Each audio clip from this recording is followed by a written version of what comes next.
नमस्कार जोहार दोस्तों, एक बार फिर से आपका स्वागत है झारखंड समाचार के इस यूट्यूब चैनल में। दोस्तों, अगर आपने अब तक इस चैनल को सब्सक्राइब नहीं किया तो कर लें, जिससे कि आपको 1932 खतियान से जुड़ी हर एक छोटी बड़ी खबर लगातार मिलती रहे। दोस्तों, शिक्षा मंत्री जगन्नाथ महतो अभी झारखंड में काफ़ी सीरियस चल रहे।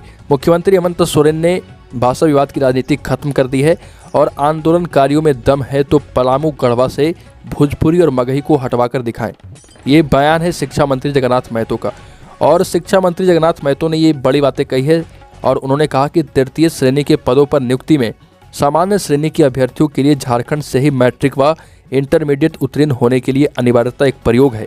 राज्य सरकार देखेगी कि यह प्रयोग कितना सफल होता है और यदि यह प्रयोग असफल हो जाता है तो 1932 के खतियान के आधार पर स्थानीयता लागू होनी है।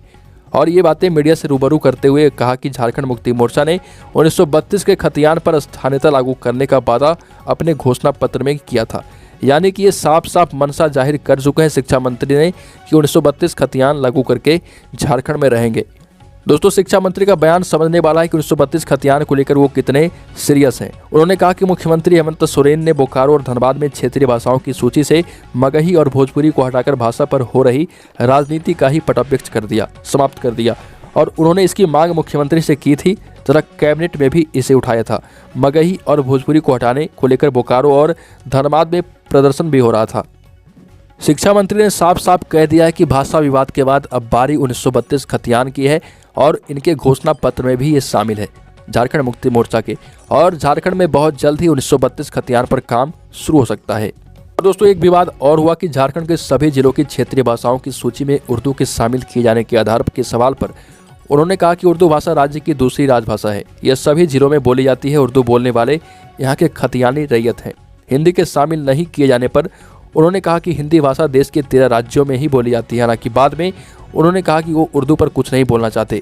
बोकारो और धनबाद से मगही और भोजपुरी को हटाने का उनका सपना पूरा हुआ और इसके बाद 1932 खतियान को लागू करने का सपना भी वो जल्द ही राज्य में पूरा करेंगे। शिक्षा मंत्री जगन्नाथ महतो ने साफ साफ शब्दों में कह दिया है कि झारखंड में 1932 खतियान लागू करने से उन्हें कोई रोक नहीं सकता।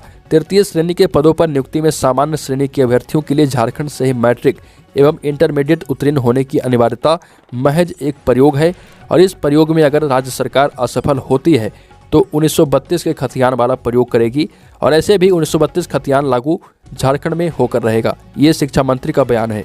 तो देखना होगा दोस्तों कि राज्य में कब तक 1932 खतियान पर कुछ काम भी हो पाता है।